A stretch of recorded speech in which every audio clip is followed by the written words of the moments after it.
Hi, I'm Hassan. This is Crash Course World History, and today we're going to be talking about a very significant battle that completely reshaped the Canadian identity.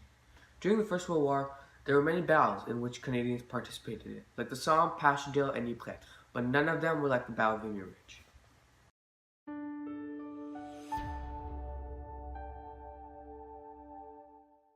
First of all, what is Vimy Ridge for those who don't know? Vimy Ridge is located about 175 kilometers from Paris, in northern France. It is a long high hill that dominates all surrounding areas and Allied lines.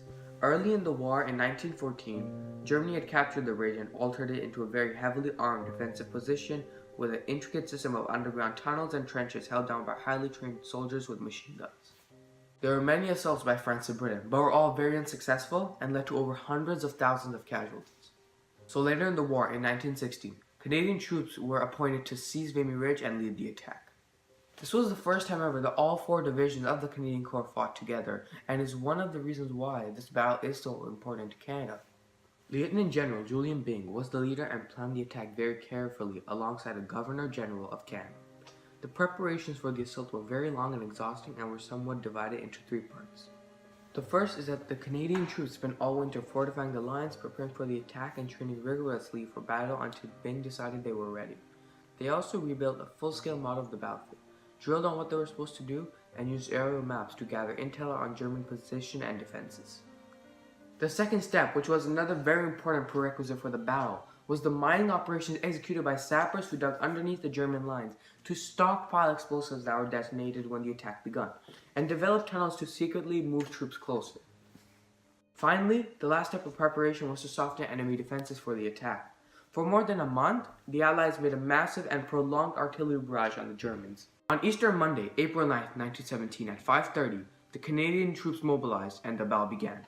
The first wave of Canadian soldiers were about 15,000 to 20,000, most of them heavily equipped, and were attacking through the rain and cold into the deadly machine gun fire.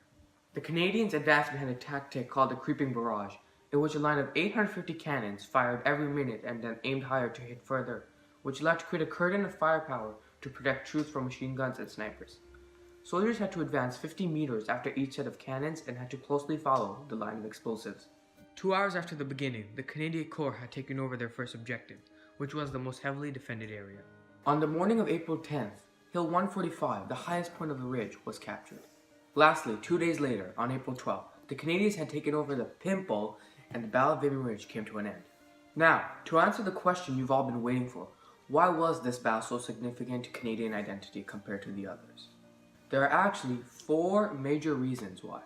The first being that the Canadians had successfully executed the creeping barrage, therefore meaning that they had a better strategy than France and Britain and were very smart and well trained. The second reason is that for the first time all Canadians fought together and were very successful. This is what ties the battle to Canada. If it were mostly all French troops, then France would have been pictured as a very strong country. But since it was all mostly Canadians, the titles of most courageous, strong, prepared, and smart troops goes to Canada. It gave them a sense of national pride and reputation. The third reason is the use of aerial maps and the full-scale model of the ridge, which serve to practice, learn terrains, know where you're going, and pinpoint enemy defenses. These two elements of preparation show that Canada was very well composed for the attack, unlike the Allies. The last reason why Vimy Ridge completely reshaped the Canadian identity is because it was a very quick and successful victory with very little casualties. 3,500 were killed, 7,000 were wounded, and 4,000 were prisoners. Now don't get me wrong, this is still a lot of casualties, but it is way less than the Somme. The 4-day battle showed everyone the bravery of Canadians, of how prepared they were, of how well executed their plan and strategy was, and that is why they were called the Stormtroopers. They were the toughest of the tough. That's all for this week's episode, but do not forget, this event was the unofficial birth of a nation. Thanks for watching. See you next week where we will be going in depth about propaganda in World War I.